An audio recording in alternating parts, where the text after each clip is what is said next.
Today, live on the Marilyn Dennis Show. The halls are decked, the tree is trimmed, and your loved ones are heading over.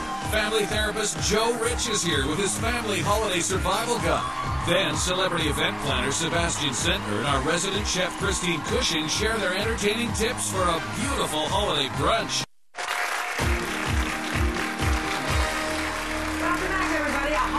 Can be just as festive and oftentimes a lot less stressful than to host a big dinner. And joining us right now is celebrity event planner Sebastien Centner. And wait till you see what he's got in store for us today. Please welcome Sebastien. Thank you. I have to agree with you. Dinner's a big deal. Absolutely. Yeah, it's a really big deal. Absolutely, 100%. And I love doing, my wife and I love doing brunch, because, brunch is great. It's one of those meals, especially over the holidays, yes, when you might have friends from out of town in, you've got, people dropping by, etc. It's a really, really easy thing to host compared to a dinner. Now, what time do your brunches start? They usually start around 11, 11:30 maybe. Okay, and how long do they go for? Oh, that's a tougher question. It sort of depends on how much champagne we serve. Now, do you think this is a more popular thing to do these days? Because I know it's more relaxed. But it's also combining those meals that, yes, it's more relaxed, it's easier, but also it's fun, it's different. Okay, you don't have to have that formal sit-down dinner, and we're all going to be doing those dinners at some point. Yes, we are. So brunch offers you a different alternative, something a little bit more interesting to do. Okay, you're going to break it down for us. And Absolutely. I've already gone through this with him because I think, oh my gosh, it looks so good. So we'll break this down. Now, first we have a juice bar. We did. So what we did is we did a juice bar, traditional juice bar. It's great for the kids. It's good for entertaining with families, etc. So what we did is we did a whole selection, bunch of garnishes, so the kids can make their own drinks. They can add their own garnishes. Okay, let's break it down. You've got cranberry, apple, orange, lemonade, and pink grapefruit. Yeah, lots of selection. And all these containers are all the same, which makes it look so nice. Simple, I love that. Simple, you can either rent them from a local rental company, or these are great things you can just have around the house because they're inexpensive to buy, and you can use them, constantly. All the time, Absolutely. or as vases, as I do. Absolutely. Okay, and these little containers. So what we did here, this was interesting. These were actually originally votive holders. So what we did is we reused them to hold garnishes. And again, it's about using things in different ways around the house, so you don't have to go out and buy all new each time you're entertaining. Yeah, you don't want to do that. So here you've got pomegranate, orange slices, blueberries, and some cranberries. Well. All right. And we have acrylic skewers so people can make. It also makes it fun, so that what your guests end up doing is they spend more time kind of making their own drinks, customizing it to themselves, and it saves you as the host of having to mix drinks for everybody or do something like that. So it saves you spend more time with your guests and less time working. And that's the thing. When you have a big party, you want to spend time with your family and friends. Of course. Yes. You can turn the kiddie bar into an adult bar. In this case, it would be a mimosa bar, which by adding sparkling wine or champagne. For something like this, I would recommend if you're mixing it, use sparkling wine, because by the time you add juices to it, nobody can tell the difference. So there's no point, wasting good money on champagne. All right. And you have this great big, whatever this is. This is just our champagne bucket. Oh my gosh, it's huge. And lots of ice there. That's why the parties go so long. Yeah, that's right. Then this is an interesting table. Tell me a little bit about this. Okay, so a little bit different. What we did is we took the classic Caesar. So classic Canadian Caesar. What is a classic Canadian Caesar? Well, it's a bloody Caesar, so it's clamato juice. So it's like tomato juice, but with clam juice mixed into it. Anybody who's been to the States and tried to order a Caesar and they look at you like you're from Mars. It's either Bloody Mary down there, isn't it? Bloody Mary, yes. Bloody Mary you can get in the States. Bloody Caesar is a really, really Canadian thing. Okay, so what's a Caesar? Caesar is a bloody Caesar. It's the same thing. It's just a short version of a Caesar. Okay, fine. I just got confused there. Okay. All right. So what do you do? So when you order them, they're faster. Yeah. Only Caesar, please. Yeah. So what we did here is we did clamato juice. So for Caesar, and then tomato juice. So if you want to make a Bloody Mary, you can. What we did is we took mason jars, and here I've got one that's all garnished, ready to go. All right. So a mason jar, great for making jams, etc., is also great to use as a drink vessel for a glass or something like this. Works really well. So we've done the garnish on it. We pre-rimmed all the glasses. Now how do you do that? Okay, what we have is we have lemon juice. Okay, and we have a little bit of celery salt. So what guests can do is we actually did it for them because the idea is they come up and they can make their own drink quickly. All right, and it stays there. It's not a problem. Absolutely, no, it stays. It's great. Then what they can do is they can add whatever garnish they like. So typically a Caesar might have a celery stick. Well, what we decided to do is to upscale it a little bit. And for this, what we did is we have stuffed peppers. We have some cheese with sun-dried tomatoes, some horseradish, gherkins. We've got even shrimp. So you can add your own little garnish to it.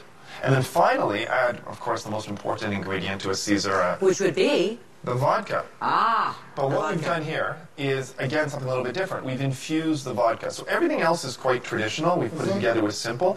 What I did here was we actually mixed the vodka with vegetables, peppers. You can also put garlic in, but only for a little bit, maybe about 15, 20 minutes.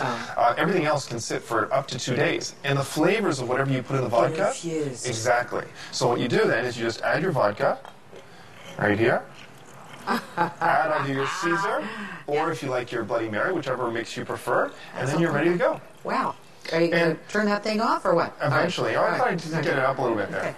And then the other thing is also keep in mind that something like this, which we bought specifically to host this bar, you can then use again in the summer. Iced tea. You can use iced tea. Lemonade? Lemonades too. Okay, but... Or vodka with like sliced oranges and lemons, etc. So I have to get the vodka in there. I get that. Yeah. Now, what I want to do is very quickly, just go back to this right now. Is that you named everything here, and that was just cardboard, a regular construction paper. I just got some construction paper. We actually used a silver marker and just punched a hole in it. Yeah. Again, just to make it quicker for the guests. So with with Caesars or Bloody Marys or whatever, it's clamato juice and then.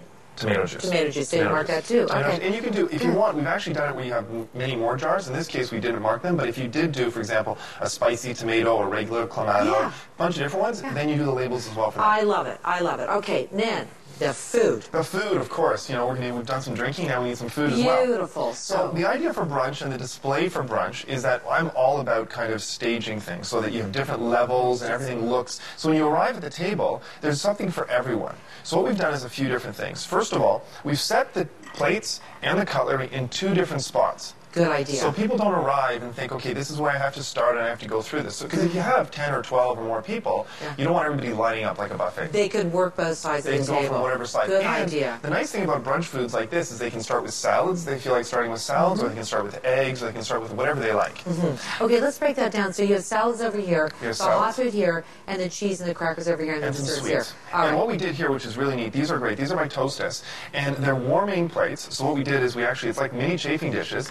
But the cool thing about this is that we plug them in for about 8 to 10 minutes. Then we unplug them, put them on the table, and they stay warm for up to 60 minutes. So, you have that problem is if you are setting up a buffet like this, you either have to use heat, or you actually have to have plugs and things like that running. I found these, and they've been fantastic. Where did you find these, though? I got these at Sears. Okay, good. All right, good. Yeah. So then in here, so let's just break down. You have the waffles here, the French toast here.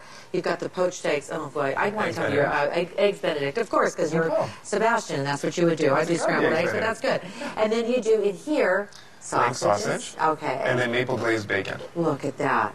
Isn't that great? And again, so there's something for everyone, especially for a holiday brunch. You want to be able to, the kids will come up, they'll have the French toast, some of the adults might have the cheeses, etc. Okay, now you used a round table here, and some of us don't have a round table, so it's just you want us to work. You can use, in either case, whether you use square, round, rectangular, the idea is setting it up so that it's accessible from different points. So you don't feel like you're getting here, starting and running through a buffet line, because that's when you get that sort of like everybody waiting to this is a little bit more conducive to people serving themselves. Now, I noticed over here, too, just before we take a break, is the fact that there's not really a tossed salad here, and I like that, because that gets kind of messy. You got the green bean salad. What else do you have there? What we did is we did a shredded carrot salad. Nice. We did a rice salad. We did sort of like a modern version of a Greek salad. And then we did the green bean salad. The idea is also to have different salads. So there's a selection for everybody. If somebody, for example, if you're doing a Caesar salad, which has garlic in it, and somebody might not like garlic, have an alternative to that as well. Good point. And then again, here you use those votives again for the butter and the and again, it's about reusing things that I already have around the house. And of course, cheese and pate. Okay, all the recipes are online. Thank you so much for that. My pleasure. We really appreciate that. And I've come to, and anytime you want to invite me, I'm all right with that. Whenever you like. And here's the other thing. This afternoon? Oh, well, what are we doing this afternoon? Is the brunch on? Okay, that's great.